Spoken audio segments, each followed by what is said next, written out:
ortopedik rejim deb siz Ha, nima? ortopedik rejim degani ish qilmasdan yotish degani. Bo'lmagan narsa. Bo'lmagan narsa.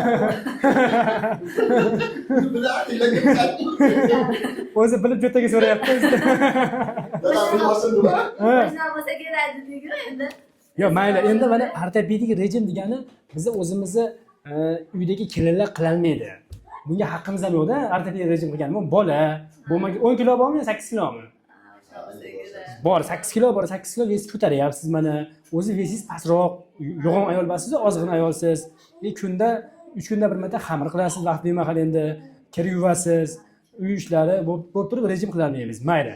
O'shaning uchun biz aytamizki, mana lecheniya qilayotgan bemorlarga imkoniyatdan kelib chiqqan holatda lecheniya qilishimiz kerak-da. Sababi uyingizni ko'rpa-to'shak qilib yoting deganim bilan ham qila olmaydi bu narsani. Chunki iloji yo'q, o'zicha harakat qilishimiz kerak-da. Xo'p, endi men sizga yana qo'shimcha muolajalar yozib beraman. Yana qo'shimchasini. Anu mazlarini endicha to'xtatib keyin surking. Yo'q, u mazlarda tugaguncha surkaverasiz. Qoldirmang, surkaverasiz. Iloji boricha pista, bodam, sutli mahsulotlar, baliq sezoni boshlandi, baliq, qoqillar ko'proq, tvorog, sir, smetanalar yeyishimiz kerak iloji boricha. Dukkakli mevalar, 3 kunda bir marta yaxshi o'sha 5-6 xil mevani o'sha blenderdan chiqarib suvlarini ichish, so'klarini ichishingiz kerak. Shularni qilishimiz kerak.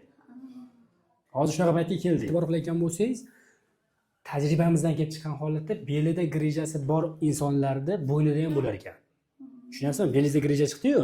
Mana 97-yil ayolda belida grija chiqyapti. Bunga sabab endi o'tgan safar tushuntirganman gaplashganimizda. Endi bo'yningizda ham moyillik bor ekan demoqchiman-da.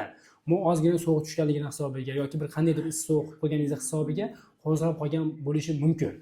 Shu narsa. Sportni ham deydi jamchilik qiladi. Bo'yin harakati ham cheklanyapti, to'g'rimi? Endi bo'yingizni tomografiya qilmaganmiz-a? Bo'ldi. Bo'lmasam hozir tizza bo'g'ingizga, belingizga, bo'yningizga lecheniya yozib beraman. Bir qator kuzatamiz yana holatingizni, xo'pmi? Endi emizikli bolangizga ziyoni yo'q qilib yozamiz-da. Hozircha fiziologik kerak emas sizga, xo'p? 20 kunda bir ko'rinib ketsin, Hoji tog'a.